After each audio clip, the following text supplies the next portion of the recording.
Well, off the back of that story there from Moya, we now want to go to really the crux of the issue on Wednesdays. This, of course, is Entrepreneurship 101, how to get small business people to start to essentially formalize their businesses, make them into real businesses, and start to benefit from having real structure.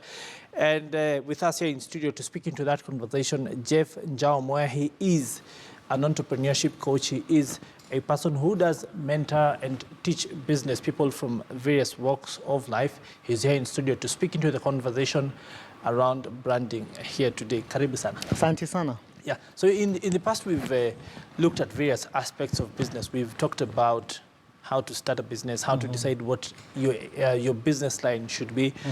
We moved on from that and went to registration, naming your business, how to secure formal registration at the AGs, and that entire process to literally create a formal business entity. True. And we're now at the point where we have to start thinking about marketing ourselves. And the first stop we said is branding. True. So what exactly is branding? Branding, first, thank you for having me. Always a pleasure. Branding is a conversation of naming your business, creating a slogan for your business, an identity that the world will refer your business to. When you start a business as Wakaba, you will not go and call your business Wakaba. You will try and create an identity of the business that can correlate with the market. So the first thing that I always tell my clients is the first thing about your brand should speak to the business that you ought to do, the business you want to do. And the conversation of branding, Peter, starts actually at the point of naming the business. So first you name the business, and I know a couple of weeks ago we spoke about naming. So that's when you start thinking about the branding. Name the business properly. The second thing after that is, what is a slogan of that business? What is a slogan? So just to stop you right there, when we talked about naming, we said that you should avoid names that speak to regional areas, that speak to your own personal identity, unless it has some direct bearing on the business. And here we had in mind things like, we've seen Odaya Bar and Restaurant, we have Nyeri general shops and things like that. Then this is because this creates challenges in the marketplace. It's true, because if you call your business Odaya or Ugenya Traders, are you saying that the only people who can correlate to that brand or that identity are the people who are named? And that's what we call exclusionist branding. You exclude deliberately a group of people. One of the good examples is one of our universities here, which named itself a name that is very particular to a certain region.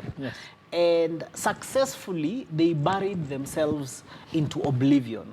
And I wouldn't mention the name of the institution, but many they people did know. go under. They actually went under. And it was courtesy the name. And remember, before they had a very, very good name that was, before when they were at college, they had a very good name. So naming is extremely important. You need to always remember that the name should be all-inclusive. That people, when they're coming in and feeling part of the business. Because that brings in the principles of naming. That the brand should ensure that there's connectivity. People can be able to connect as much as possible to the brand. So first, this is essentially, it means that you have to come up with a name that sort of relates in a certain way to whatever your business is. And the brand then connects the name to whatever your line of business is. And it connects to the emotions of the people. People make buying decisions very emotionally. Someone will choose to buy from you and not from you from a very emotional perspective. And the brand is the vehicle that takes us to that emotional connection. So that's the next thing, connection. You have to try and make a connection with this person, which the person being the persons who want to buy. The last item that I will speak about here is consistency.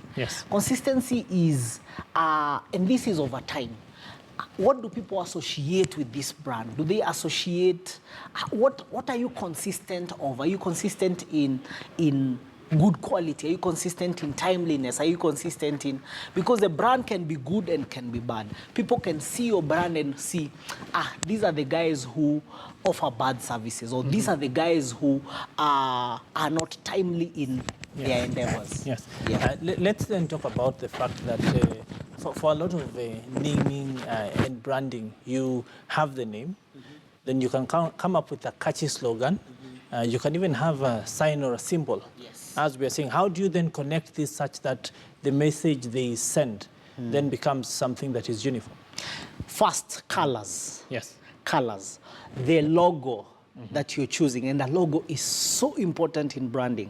What are the colors of your logo? What is the image or the caricature that brings out that logo? Is it an acronym or is it an image? The image should be able to bring in identity of that industry. Yes. If you're in the car wash space, have a logo or an image that speaks to that. Yes. If you're in the food space, people say that colors, yellow, are important or are good for food, and they create a mode of appetite. If you're in the agri space, what are the colors that speak to agri? Maybe brown, maybe green, because green speaks to freshness, and Yes. brown speaks to the soil. So you have to, when you're creating your brand, you have to think through the logo. You have to think through the colors. And the other thing is that it's not about you. Yes. It's not about you, the entrepreneur. It is about the market. What does the market say? You might like this color, Yes. purple, or you might like this image that no one relates to what you want to do. How important then is market research in coming up with whatever proper identity that you want? Because different target markets, different genders, different sorts of classes of people will want different things. Market research becomes the most fundamental vehicle when you're creating a brand. You have to start understanding, one, who am I targeting? Are you targeting the young people? If you're targeting the young people, you're targeting the middle income, low income, high income. What are their perceptions of how they look at things?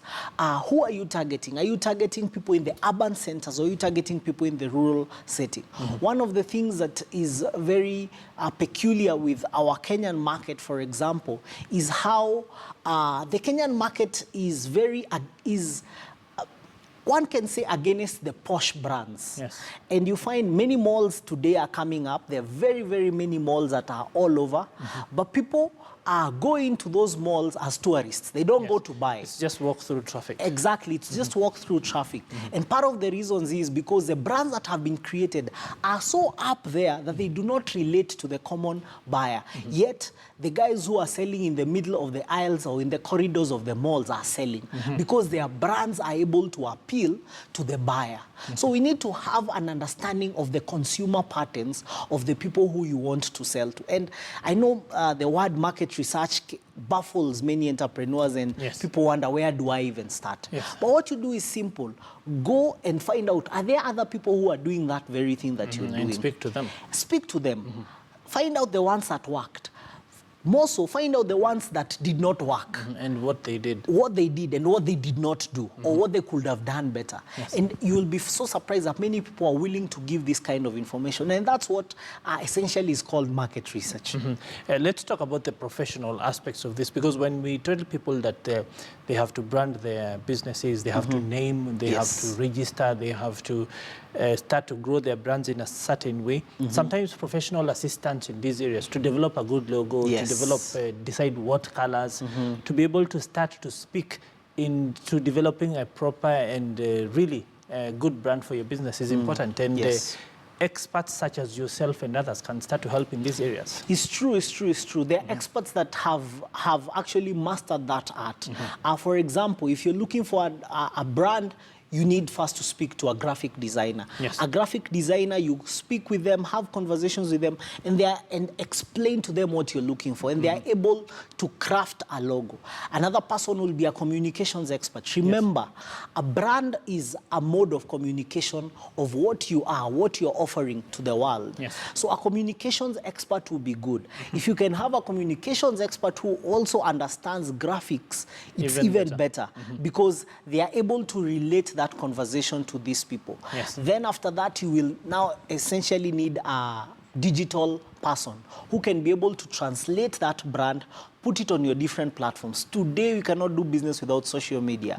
You cannot do business without your Facebook, your Twitter, your Instagram, and all those kinds of accounts. So digital, that conversation from a digital space. And some of these things, you can also do them yourself, bit by bit. Then, obviously, putting the same brand in their website. Consistency of the brand is also very important. Yes. Because another thing, many entrepreneurs have this brand, then tomorrow the colors look a bit different, yes. or tomorrow they've changed their business line, and the logo, it confuses the eye, it confuses the buyer. And people don't know what to connect emotionally with. Yes. Yeah. Finally, the fact that there are people out there who have no idea where they want to start. They know that they do want to get into business in a certain way. Yeah. There are business and entrepreneurship coaches such as yourself who offer these services. Yeah. Where can they reach you? What, in fact, do they look out for to tell the difference between a quack and one who knows what he's talking about? Well, I think track record. Yes. The track record, find out the person that you want to help your business. Do they have a track record of businesses that they have helped that have succeeded? Yes. Do they have programs that have worked that people are taking? For example, ourselves at Market Analytics, Yes. we have a business training program that's called Enterprise Catalyst Program, where we take entrepreneurs through a 12-week program where they come in once a week for 3 hours, and we work on the various aspects of the business. We work on branding, we work on communication, we work on finance, we work on legals of the business. We cover the whole spectrum. One of the advantages that you get is that you get mentorship from ourselves. Yes. After the mentorship, you get good training, and we handhold you, not just for the 12 weeks, but for 6 months, even after you have completed the program. So we're actually taking up a new class beginning in the next 2 weeks. Yes. So it's something that we'll be talking about as we go on. Yes. But I think training and mentorship is one of the key things. So that you always have someone to hold your hand as you run your business. And they can find you online, of course. Yes, yes. Now, finally, on a final note, the fact that no matter people's circumstances, you can always start to be an entrepreneur. One of the most interesting things that you've said in the past is the fact that you were training entrepreneurs in Somalia at one point. And this is a war zone, but there's still business going on. It's actually not at one point. It's one of my very current assignments. I go in and out of Somalia a good number of times, and a few other African countries. Yes. You'll be so surprised that the market in Somalia is actually a booming market, and there are many Kenyan entrepreneurs there who are doing various things, construction. There are opportunities there. There are many opportunities in such spaces that have been war-torn in the past, and they are trying to rebuild. Yes. So it's also a good opportunity for people who want to. And actually, as you talk about that, you see, one of the things that I have always tried to encourage entrepreneurs here in Kenya is that you need to look beyond the borders of the country.